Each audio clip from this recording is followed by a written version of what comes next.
Hey, good morning, and welcome to the next episode in the Wilds Are Working series. My name is Ellen Mattis, and I'm the owner of Hello Social, and I'm a PA Wilds ambassador. Today, on behalf of the PA Wilds Center, I'm interviewing John Yogodzinski of the Graphic Hive.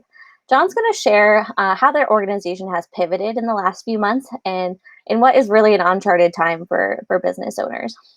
So, John, just to get us started, tell us a little bit about the Graphic Hive.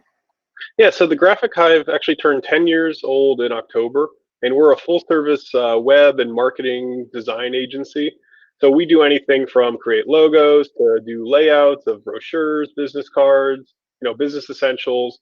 And we also do screen printing, embroidery, build websites for people. So we're kind of like a one-stop shop when it comes to anything for business. Awesome. Congratulations on the big milestone. Yeah. Why the PA Wilds? Where are you located in the PA Wilds, and what kind of led you there? So we're located in downtown Williamsport, and Williamsport's one of those weird cities that I sort of hated and then fell in love with. So I went to Penn College for 4 years, studying graphic communications. And while I was in college, I purposely set my schedule so I was only there 3 days a week. I'd go home to Wilkes-Barre Scranton area, but eventually, after I graduated, I moved back to Williamsport, still had a few friends around, and kind of just fell in love with the community, the small businesses, the First Fridays, things like that. So that kind of just drugged me back in. And then we kind of set up shop here, and it's been kind of fun ever since. So. Yeah, I think we hear that a lot. People kind of come back to the PA Wilds. How has the Graphic Hive shifted its business model a bit amid the COVID-19 crisis? Well, when COVID was first announced, it was sort of like we were a bit panic stricken because a lot of our printing for apparel is event based. So we do shirts for 5Ks and things for schools. And the first reaction was, oh, we have all these orders in the queue. Are they still going to happen? Like we had a Loyal Sock musical. There was a kind of a semi rush job that was supposed to be the Tuesday before the governor shut everybody down, and we reached out saying, hey, what are we doing, because if school's not in session, so there were some orders that wound up being canceled. But so and then everyone kind of packed up and we all started working remotely. But we kind of pivoted where in order to make the big orders that we're used to, we used our web technology to create online apparel stores for small business. So those things are kind of twofold, where they help give us work to do, but also give the small businesses and organizations that are involved a chance to raise funds, where if you're a salon and you're not able to be open, we set up a web store, we create a couple designs, open the store for 2 to 4 weeks, and then once everything's sold, once the store's closed, we print everything, send it out, and write a check to the business owner. So it's kind of like we're working together, where they get the profits over the wholesale cost and we're still able to work. So Yeah, that's awesome. So you say we. How big is your staff? we have a staff of 8. Okay, and this program was pretty successful, right? I I think you shared Yeah. a pretty big number. Yeah, so actually, as of this morning, we've raised over $35,000 for small business. So that's, and we've done probably about 40 of these web stores. So, and the neat thing is all the intangibles of the web stores, where there are certain people that, or certain businesses that really need the funds right now because they're not able to work, or their business has been drastically impacted. Or there's places like Guitarly's where they donated half the proceeds to the Uptown Music Collective. Or Sure. it's kind of neat the extent of, I know Brickyard, when their store, all the money's going to their furloughed employees. So kind of neat to Right. see the reach of just a little bit of a fundraiser. So. And these web stores, do you think that there's something that will continue after the pandemic is over? Yeah, well, I mean, we used to do the web store strictly for the school booster clubs, because usually it's a parent that's trying to organize everything and they're pulling their hair out because they forget who ordered what. So it's a nice convenient factor for them. But the beauty of the web stores is once they're built, we can turn them on and off like with relative ease. And usually what happens with the web stores is people are reluctant to order the first time, but when they see their friend with the nice Otto's bookstore shirt, they're like, oh, I should have got one. When's that store going to open back up? So I imagine a couple months down the road, these stores might start resurrecting themselves again. Yeah.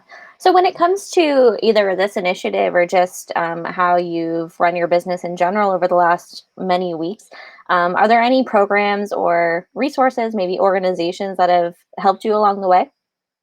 Well, I think there's a couple groups that have done really well in terms of informing people and keeping you motivated to go just kind of see this thing on the other side. So one group in particular that's kept me motivated is I belong to a BNI chapter in Lewisburg called BNI GSV. And we still meet every Tuesday morning at 7 a.m. And we shifted from the in-person meetings to the online meetings, and just having a group of other business owners in a a virtual room to talk about how are things going, and we're still passing referrals around. So that's kind of, it's neat to see that business is still happening. Also, the Williamsport Lycoming Chamber has done a phenomenal job about sending out nightly emails of here's the new webinar or here's a new grant program, because I think the biggest thing that's happening now is there's a lot of information out there. Some of it's good, some of it's misinformation, and just trying to, as a business owner, figure out, is it worth my time to fill out that application for that grant if it's not an actual, if there's not enough funding behind it, or things like that. Sure. Yeah. So, other than obviously the success of this initiative, are there any other silver linings that you've seen during the situation? Well, I think it's helped me get a lot more organized, because initially when we started, I was working from home. I'd come in every other day. So, kind of working in two locations, I've had to rethink how I keep track of everything. Another neat thing is with our embroidery machines, we actually were making masks for a little bit there when the demand was very high. So, we've donated, I think, 50 masks to shared support in Lewisburg. So, there's different ways that I think having the time to kind of work from home has also given me time to enrich, watch some videos, or learning new things as we go, because this is so uncharted territory. So any kind of way to better ourselves now, take advantage of it. Yeah, absolutely. Is there any inspiration maybe that you'd like to share for other businesses that are going through this stressful time? Well, I think the big thing is stay positive. Don't just give up, because I think the biggest thing is, okay, maybe you're not able to operate, but can you pivot yourself and do something online? Where I love the fact that the web stores give us a every day something to post on social media.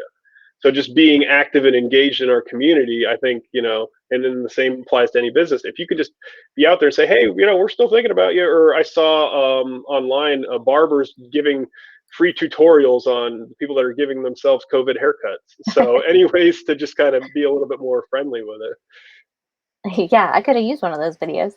Yeah. Well, John, thank you so much. If you're watching this video and you'd like more information on how to support small businesses in the PA Wilds, make sure to visit wildscopa.org.